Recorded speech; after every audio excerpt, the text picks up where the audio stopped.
आप सुन रहे हैं कुलबेली अपने होस्ट ज्ञानेश के साथ। आज मैं लेके आया हूँ गोनू झां का एक मजेदार किस्सा।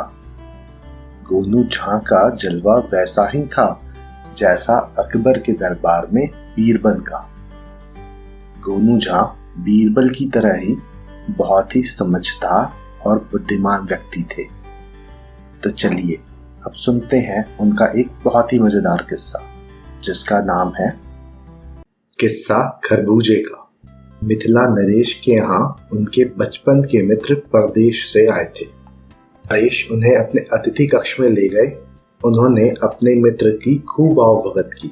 अचानक मित्र की नजर दीवार पर लगे एक चित्र पर गई। चित्र खरबूजे का था। मित्र बोला, कितने सुंदर खरबूजे हैं। वर्षों से खरबूजे खाने को क्या देखने को भी नहीं मिले। अगले दिन मित्र ने यही बात दरबार में दोहरा दी। मिथिला नरेश ने दरबारियों की तरफ देखा और कहा, क्या अतिथि की ये मामूली सी इच्छा भी पूरी नहीं की जा सकती।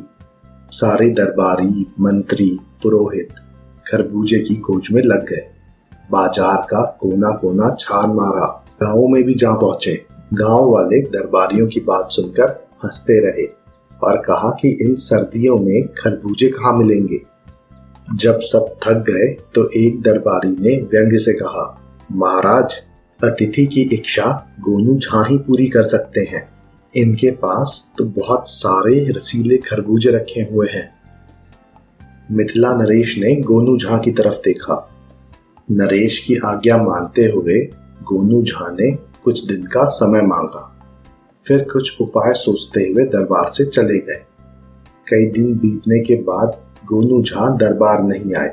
पुरोहित ने कहा, कहीं डर कर गोनू झां राज्य छोड़कर तो नहीं चले गए। एक सुबह जब मिथिला नरेश अपने मित्र के साथ बाग में टहल रहे थे तो गोनू झां कई सेवकों के साथ आए। सबने मिथिला नरेश को प्रणाम किया। सेवकों के साथ लाए टोकरे जमीन पर रख दिए। उसमें खरबूजे थे। ये देख उनके मित्र ने कहा, आज वर्षों बाद इतने अच्छे खरबूजे देख रहा हूं।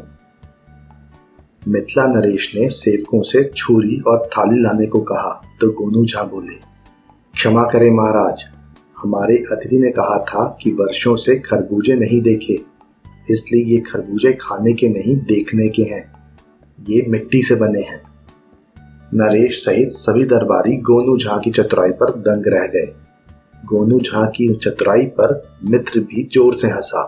वाह गोनू झां, समझो हमने खरबूजे देखे ही नहीं, खा भी लिए। मिथिला नरेश ने गोनू झां को उसकी चतुराई के लिए ढेर सारा इनाम दिया और शाबाशी भी दी। मुझे उम्मीद है आपको ये कहानी पसंद आई होगी। ऐसी और कहानियां सुनने के लिए हमारे चैनल को लाइक और सब्सक्राइब करें। इस कहानी को ज्यादा से ज्यादा शेयर करें।